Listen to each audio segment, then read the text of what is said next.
السلام عليكم ورحمة الله وبركاته. إن الحمد لله نحمده ونستعينه ونستغفره ونعوذ بالله من شرور أنفسنا وسيئات أعمالنا. ما يهده الله فلا مضل له ومن يضلل فلا هادي له. وأشهد أن لا إله إلا الله وحده لا شريك له وأشهد أن محمدا عبده ورسوله لا نبي بعده. قال الله تبارك وتعالى في كتابه الكريم: يا أيها الذين آمنوا اتقوا الله حق تقاته ولا تموتن إلا وأنتم مسلمون. يا أيها الناس اتقوا ربكم الذي خلقكم من نفس واحدة وخلق منها زوجها وبث منهما رجالا كثيرا ونساء واتقوا الله الذي تساءلون به والأرحام إن الله كان عليكم رقيبا.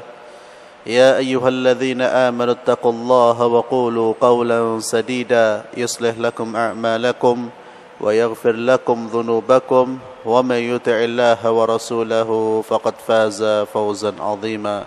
أما بعد، ikhwani fillah, a'azzanallah wa iyyakum.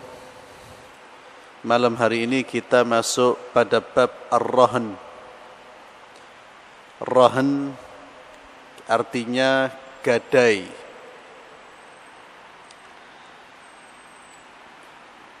Gadai atau gadai barang yang dalam istilah syar'i dijelaskan tawthiqatu dainin bi'ainin.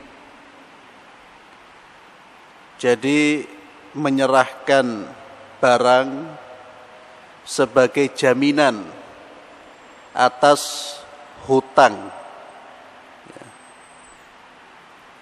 Menyerahkan barang sebagai jaminan atas hutang yang diambil dari orang lain atau yang dipinjam dari saudaranya.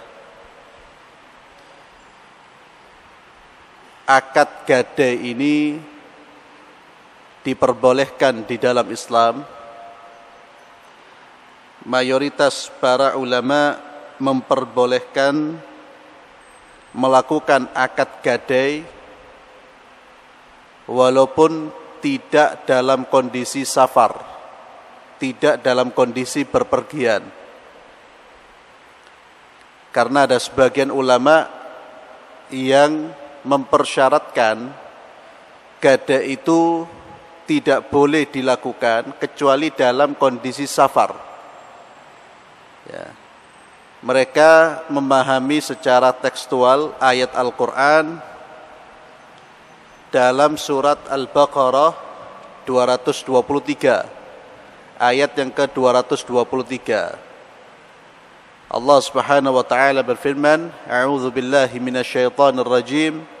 Wa in kuntum ala safarin wa lam tajidu katiban farihanum maqbudah."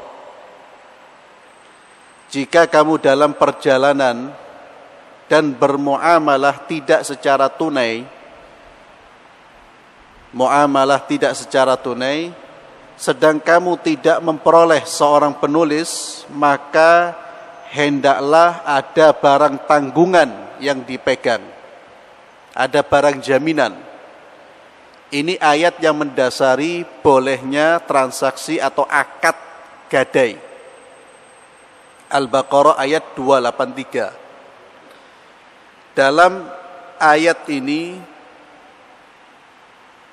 Allah menyebutkan jika kamu dalam perjalanan safar dan tidak ada penulis, pencatat transaksi utang piutangmu, maka kamu boleh gadai. Ini yang dipakai oleh sebagian kecil ulama berdasarkan teks yang nampak dari ayat ini. Kalau tidak dalam kondisi safar dan kalau tidak dalam kondisi safar, maka gadai itu tidak boleh. Tapi pendapat ini dibantah oleh mayoritas para ulama yang mengatakan ayat ini tidak membatasi. Ayat ini tidak membatasi, hanya membicarakan kondisi pada saat itu. Ya, kalau kamu berpergian, bukan berarti membatasi hanya pada berpergian. Dan juga didukung dengan dalil-dalil dari hadis-hadis Rasulullah sallallahu alaihi wasallam yang menunjukkan bahwa boleh melakukan gadai walaupun tidak dalam kondisi safar. Ya.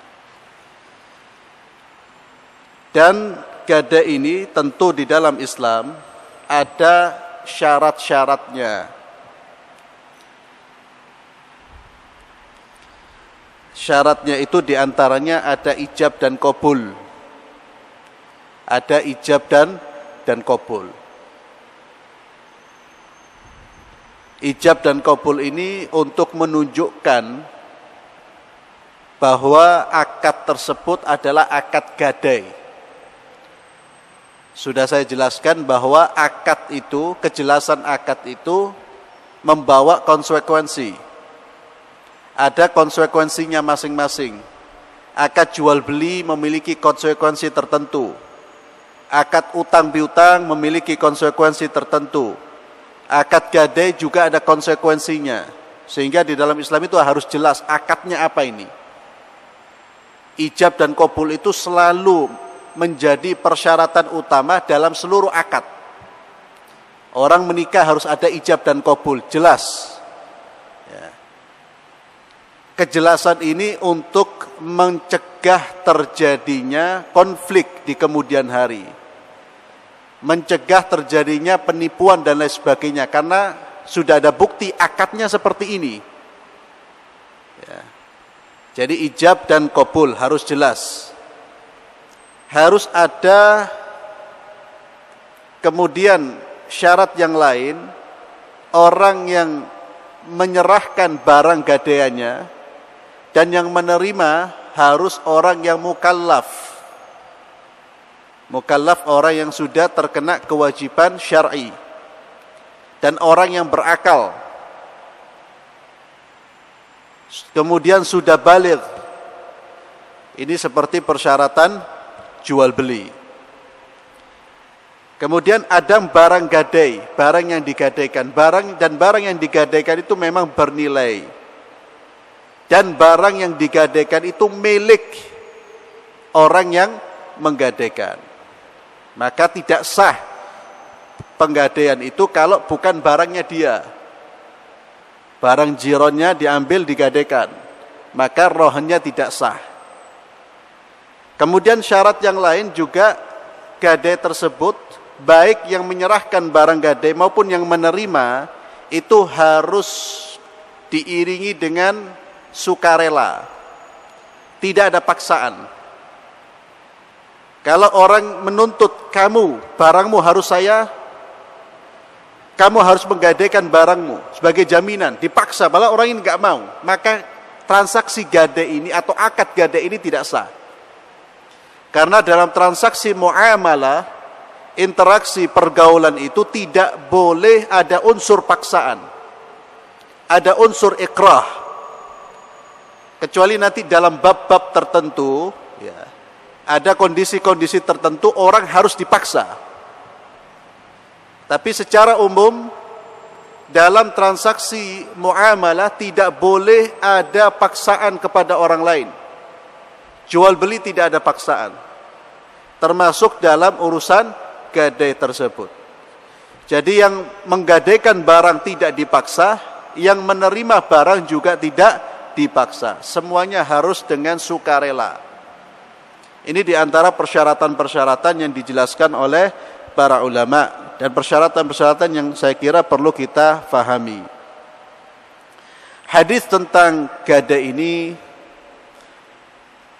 diriwayatkan dari Abu Hurairah. Abu Hurairah meriwayatkan dari Rasulullah sallallahu alaihi wasallam, "Ad-dhahru yurkabu bi nafaqatihi idza kana marhunan." Punggung hewan yang digadaikan boleh dinaiki dengan menanggung biayanya. Wala banud darri yushrabu bi nafaqatihi idza kana marhunan. Susu hewan yang digadaikan boleh diminum dengan menanggung biayanya. Wa 'alal ladzi yarkabu wa yashrabu an-nafaqah. Orang yang menggunakan kendaraan dan memerah susuh tersebut wajib menanggung biaya perawatan dan pemeliharaan. Hadis riwayat Bukhari. Maka di dalam hadis ini yang pertama ada pelajaran bagi kita bolehnya gadai, karena Nabi menjelaskan, ya, diperbolehkan menggadaikan barang sebagai jaminan. Kemudian hadis ini juga menjelaskan bolehnya menggadaikan binatang, ya, sebagai barang yang digadaikan. Lalu hadis ini memberikan penjelasan kalau binatang yang dia terima, ya, yang diterima oleh murtahin, dia ambil susunya, maka orang yang menerima barang gadaian ini wajib membayar sesuai dengan apa? Sesuai dengan kadar susu yang diambil, sesuai dengan harga susu yang diambil. Dia wajib. Kalau tidak dibayar, maka nanti akan jatuh orang yang mengambil manfaat dari piutang yang dia berikan. Jadi hukum asalnya barang gadaian itu tidak boleh dimanfaatkan. Tapi kalau dimanfaatkan, dia wajib membayar. Dia wajib membayar sesuai dengan apa yang dimanfaatkan, apa yang diambil. Begitu juga binatang yang ditunggangi, itu dimanfaatkan, maka dia wajib menafkahi. Sehingga tidak diperkenankan orang yang menerima barang gadaian memanfaatkan. Kalau dia memanfaatkan, dia wajib memberikan nafkahnya.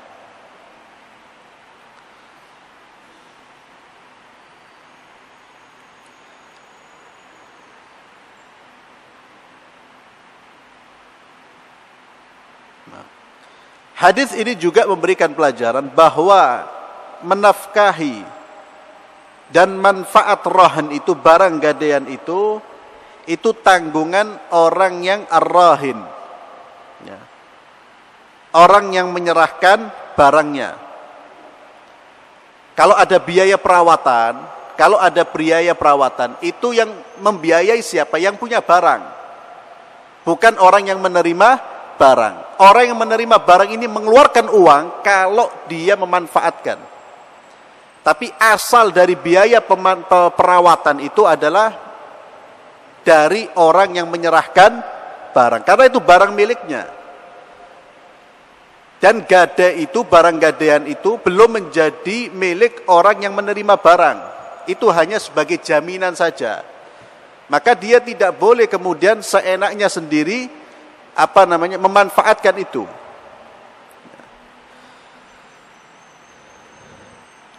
Kemudian dari Abu Hurairah radhiyallahu taala anhu, beliau berkata, bersabda Rasulullah sallallahu alaihi wasallam, "La yaghlaqur rahnu min sahibihi alladhi rahanahu, lahu ghunmuhu wa alaihi ghurmuhu." Sabda beliau sallallahu alaihi wasallam, tidak terlepas kepemilikan barang gadaian itu dari pemilik yang menggadaikannya. Jadi tidak terlepas, itu masih menjadi miliknya dia. Lahu ghunmuhu, keuntungannya adalah untuknya. Ya. Kalau barang gadaian yang dia gadaikan ini mendatangkan manfaat, ya, umpamanya atau melahirkan anak, ya itu punyanya dia, masih miliknya dia. Bukan miliknya siapa? Orang yang menerima, karena itu masih barangnya dia. Wa alaihi ghurmuhu. Kalau rusaknya bukan karena orang yang menerima barang gadaian, bukan karena perbuatannya dia, ya yang pemiliknya menanggung. Ya. Kalau rusaknya itu bukan diakibatkan orang yang menerima barang gadaian tersebut. Jadi dalam hadis ini, orang yang menerima barang gadaian tidak serta-merta memiliki barang gadaian tersebut. Ya. Tidak serta-merta memiliki barang gadaian tersebut kalau orang yang menyerahkan barang itu tidak mampu membayar, tidak serta-merta. Artinya, kalaupun barang gadaian ini dijual, ya dia ambil uang sesuai dengan piutang yang dia berikan. Kalau barang ini ternyata lebih mahal, maka tentu kelebihannya harus dikembalikan. Kalau di zaman jahiliyah sudah selesai, ablas, ya. Barang itu selesai sudah. Tidak bisa bayar uang, langsung menjadi milik orang yang memberi piutang. Bisa jadi barang itu lebih mahal. Ya. Maka kepemilikan itu masih dimiliki oleh orang yang menyerahkan barang atau orang-orang yang berhutang. Ketika dia tidak mampu membayar, ya diambil dari nilai barang yang digadaikan itu sesuai dengan utangnya. Yang memberi piutang, ya dia mengambil sesuai dengan nilai piutangnya.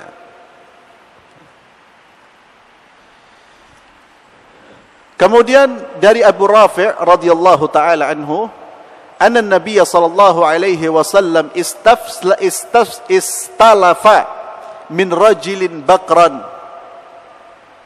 faqadimat alaihi ibilun min ibilis sadaqah. فأمر أبا رافع أن يقضي الرجل بقره فقال لا أجد إلا خيارا رباعيا فقال أعطه إياه فإن خيار الناس أحسنهم قضاء. Rawahu Muslim. Abu Rafi' berkata, Rasulullah SAW pernah meminjam dari seseorang bakran, utang unta muda. Bakran itu unta muda. Rasulullah utang. Kemudian datang unta dari unta-unta sedekah, dan Nabi SAW memerintahkan Abu Rafi' untuk membayar hutangnya Nabi, hutang unta ini. Kata Abu Rafi', ya Rasulullah, saya tidak mendapatkan unta yang sepadan dengan unta yang kamu pinjam. Yang saya dapatkan itu ada unta yang terbaik, khiyaran rubaiyan, unta yang terbaik yang berusia 7 tahun. Lebih tua dan terbaik. Lebih baik daripada unta yang kamu pinjam. Maka kata Rasulullah, a'tihi iyah, berikan dia itu. Fa inna khiyaran nasi ahsanuhum qada'an. Karena sebaik-baik orang itu adalah orang yang paling baik dalam membayar utang. Sebaik-baik orang itu adalah orang yang paling baik dalam membayar utang. Hadis rawahu Muslim. Maka di dalam hadis ini bolehnya utang, dan utang itu bukan termasuk hal-hal yang tercela atau hal yang tercela. Karena Nabi sendiri hutang. Nabi SAW sendiri hutang. Kalau hutang itu merupakan perbuatan yang merusak kehormatan atau mengurangi kehormatan seseorang, maka tidak mungkin dilakukan oleh Rasulullah SAW. Itu bukan perbuatan yang aib. Asalkan dengan syarat dia hutang memang membutuhkan, dia hutang dengan niat membayar, sebagaimana hadis yang sudah kita bahas. Kemudian hadis ini memberikan pelajaran bahwa membayar utang dengan nilai lebih dari yang dia terima itu adalah lebih baik dan lebih afdal. Dan ini tidak termasuk riba. Kenapa? Karena tidak ada kesepakatan di awal. Satu. Dan yang kedua, karena bukan permintaan dari orang yang memberi piutang. Menjadi riba kalau ada kesepakatan. Anak utang ente, nanti saya bayar lebih. Riba jelas. Walaupun dimulai dari orang yang berhutang. Tidak perlu mengatakan demikian di awal. Kenapa? Karena khawatir nanti orang itu memberi piutang karena ingin mendapatkan tambahan. Tidak perlu disebutkan di awal, pas hutang biasa saja. Kalau mau memberi lebih nanti ketika membayar dilebihkan, tidak ada masalah. Jadi tidak ada kesepakatan di awal, dan juga tidak ada permintaan dari orang yang memberi piutang. Orang yang berhutang pun di awal tidak perlu mengatakan saya nanti akan bayar lebih. Jangan diungkapkan seperti itu. Nanti orang yang memberi piutang takutnya dia memberi atas dorongan apa? Menerima tambahan dari piutang yang dia berikan. Ini yang terbaik. Maka kata Rasulullah, orang yang terbaik itu adalah orang yang bayarnya lebih. Kalau tidak membayar lebih, dia membayar dengan cara yang mulia, dengan cara yang terhormat. Ini juga termasuk perilaku yang terpuji. Dengan ucapan terima kasih, syukron, senyum, dan lain sebagainya. Orang senang. Jangan sampai sudah diberi utang, membayarnya dengan perilaku yang tidak terpuji. Tidak ada syukron wala syai'. Kemudian kewajiban orang yang berhutang, dia wajib mengembalikan utangnya sesuai dengan waktu yang sudah ditentukan jika dia sudah memiliki uang untuk membayar. Ini kewajibannya. Kalau dia menunda padahal dia sudah mampu membayar hutang, maka dia terkena dosa. Bahkan Nabi SAW mengatakan orang tersebut adalah orang yang zalim. Orang yang zalim. Nanti akan kita baca hadis, orang yang menunda-nunda membayar hutang itu, dia boleh dihukum. Kalau dia menunda-nunda tanpa ada alasan yang dibenarkan. Dia menunda karena sifat meremehkan. Itu nanti ada hadis ya, dia berhak untuk dihukum. Dia berhak untuk ditekan. Tapi orang yang menunda karena memang tidak mampu, dia sudah berusaha. Dia sudah berusaha, tidak memiliki kemampuan untuk membayar, maka orang yang memberi piutang, dia wajib memberi penangguhan. Tidak boleh ditekan. Ya. Jadi ada dua kondisi orang yang nggak mampu bayar itu. Kalau kondisinya meremehkan, silakan ditekan. Hukum dia. Ini orang yang zalim. Tapi kondisi yang kedua, kalau dia tidak meremehkan, maka wajib diberi keringanan. Dia wajib untuk diberi keleluasaan. Dari Ali radhiyallahu taala anhu, beliau berkata, bersabda Rasulullah sallallahu alaihi wasallam, "Kullu qardin jarra manfa'atan fahuwa riba." Sabda Rasulullah sallallahu alaihi wasallam, setiap piutang yang mendatangkan manfaat itu adalah riba. Ini yang sering saya sampaikan. Ini memang ada riwayat dari Nabi, tapi para ulama mengatakan yang benar ini bukan dari Nabi, dari perkataan para sahabat Rasulullah sallallahu alaihi wasallam yang memang maknanya sudah disepakati. Yang sahih adalah ini perkataan dari Abdullah bin Mas'ud, Ubay bin Ka'ab, Abdullah bin Salam, dari Abdullah bin Abbas, dari Fadalah bin Ubaid, dan diperkuat oleh konsensus kesepakatan para ulama. Jadi para ulama sepakat. Ini mudah kita hafal, kullu qardin jarra manfa'atan fahuwa riba. Setiap piutang yang mendatangkan manfaat bagi orang yang memberi piutang, maka itu adalah riba. Jadi jangan ngambil manfaat sedikit pun dari piutang yang kita berikan kepada orang lain. Ya, jika kita mengambil manfaat sedikit pun, maka kita sudah dianggap telah memakan uang riba. Ya. Sekedar mengingatkan bahwa riba itu secara bahasa apa? Tambahan. Tambahan dari harta yang tidak layak kita terima. Tambahan dari tambahan yang kita dapatkan dari cara yang tidak syar'i. Ini adalah perbuatan riba, dan kita sudah tahu bagaimana besarnya dosa orang yang memakan uang riba. Bahkan tidak sekedar memakan, mendukung. Ya, dia tidak makan sama sekali, tapi mendukung sebagai pencatatnya, sebagai notarisnya, sebagai mungkin pengantarnya, pengantar uangnya. Segala siapapun yang ikut mendukung, maka dia terkena laknat. Siapa yang melaknat? Rasulullah sallallahu alaihi wa ala alihi wasallam. Ikhwani fillah, azzalallahu wa iyyakum. Kemudian bab berikutnya tentang at-taflis wal hajar.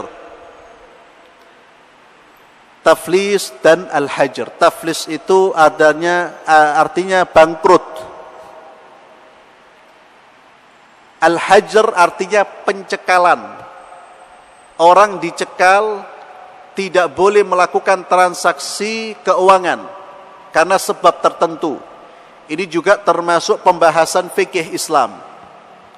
Ada golongan atau ada orang-orang yang yang wajib dicekal. Tidak boleh dia menggunakan hartanya. Ya. Ini yang dimaksud dalam pembahasan ini, at-taflis, orang yang bangkrut. Dalam Islam, orang yang bangkrut itu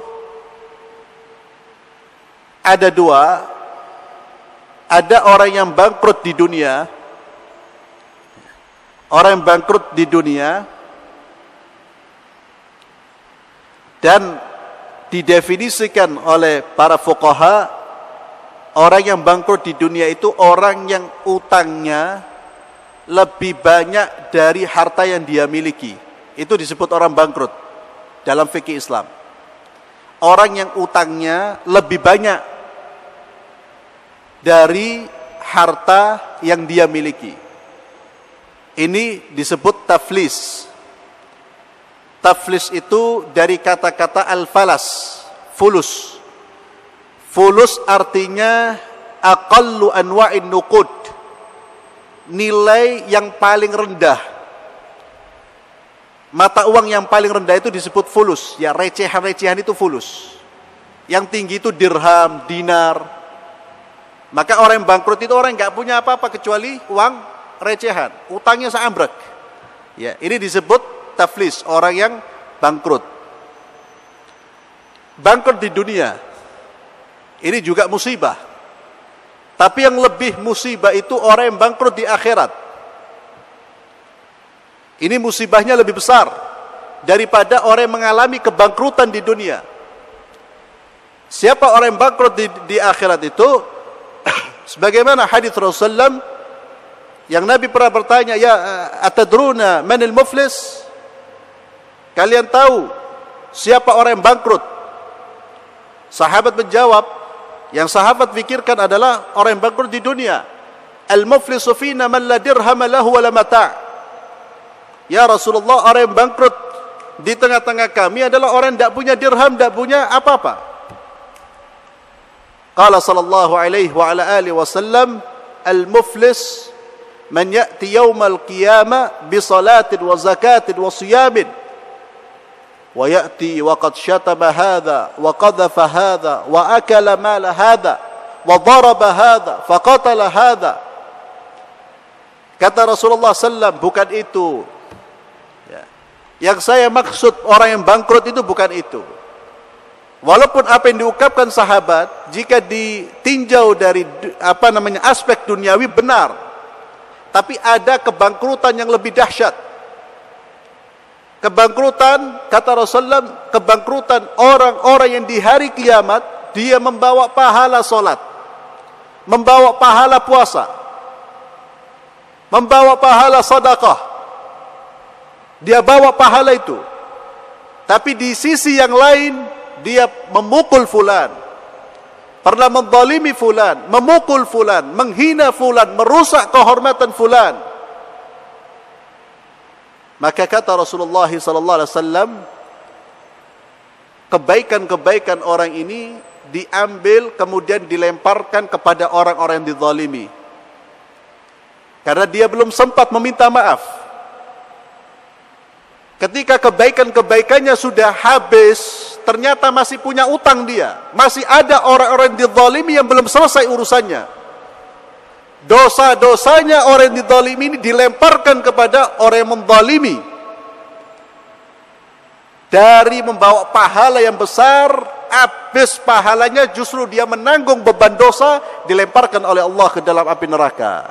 Ini orang yang bangkrut pada hari kiamat kelak. Dan kebangkrutan ini yang lebih dahsyat dibandingkan kebangkrutan di dunia. Maka kalau kita waspada, sudah mewaspadai diri kita jangan sampai bangkrut di dunia, na'udzubillah. Kita berharap kepada Allah agar tidak menjadi orang yang bangkrut di dunia, maka harapan kita harus lebih besar. Permohonan kita harus lebih besar agar tidak menjadi orang yang bangkrut di akhirat kelak. Dengan cara apa? Kalau di dunia agar kita tidak bangkrut, kita berhati-hati dalam berbisnis, kita berhati-hati dalam bermuamalah, di akhirat kita pun harus berhati-hati ketika di dunia. Jangan sampai pahala kita diberikan kepada orang lain. Dengan cara apa? Jangan pernah menzalimi orang, merusak kehormatan orang, menghina orang, memukul orang, mengambil hartanya orang, apalagi sampai membunuh orang. Maka kebaikan-kebaikan yang sifatnya antara dia dengan Allah tidak bermanfaat, akan hilang, akan lenyap, digunakan untuk membayar utang-utangnya orang. Karena orang yang berbuat zalim kepada orang lain itu orang yang sedang berhutang. Kalau dia tidak mampu menyelesaikan di dunia, di akhirat pasti masih tetap diminta oleh Allah. Orang menganiaya orang itu dia telah berhutang. Dan kalau di akhirat kelak, maka tidak ada dirham wala dinar. Pembayarannya bukan dengan dirham, pembayarannya bukan dengan dinar. Pembayaran adalah hasanatuhu wa sayyiatuh. Pembayarannya adalah dengan kebaikan dia dan juga dengan dosa-dosa. Itu yang menjadi alat tukar di hari kiamat kelak. Tidak ada dinar, tidak ada dirham, tidak ada kekayaan, materi, semuanya tidak ada sama sekali. Maka seseorang wajib mewaspadai, mewaspadai kebangkrutan di hari kiamat. Hadis yang pertama ini hadisnya agak panjang tentang at-tafsis wal hajar. Jadi insyaallah kita lanjutkan pada pertemuan berikutnya. Mudah-mudahan bermanfaat buat kita semua. Kita tutup dengan doa kafaratul majlis. Subhanakallahumma wa bihamdik asyhadu an la ilaha illa anta astaghfiruka wa atubu ilaik. Assalamualaikum warahmatullahi wabarakatuh.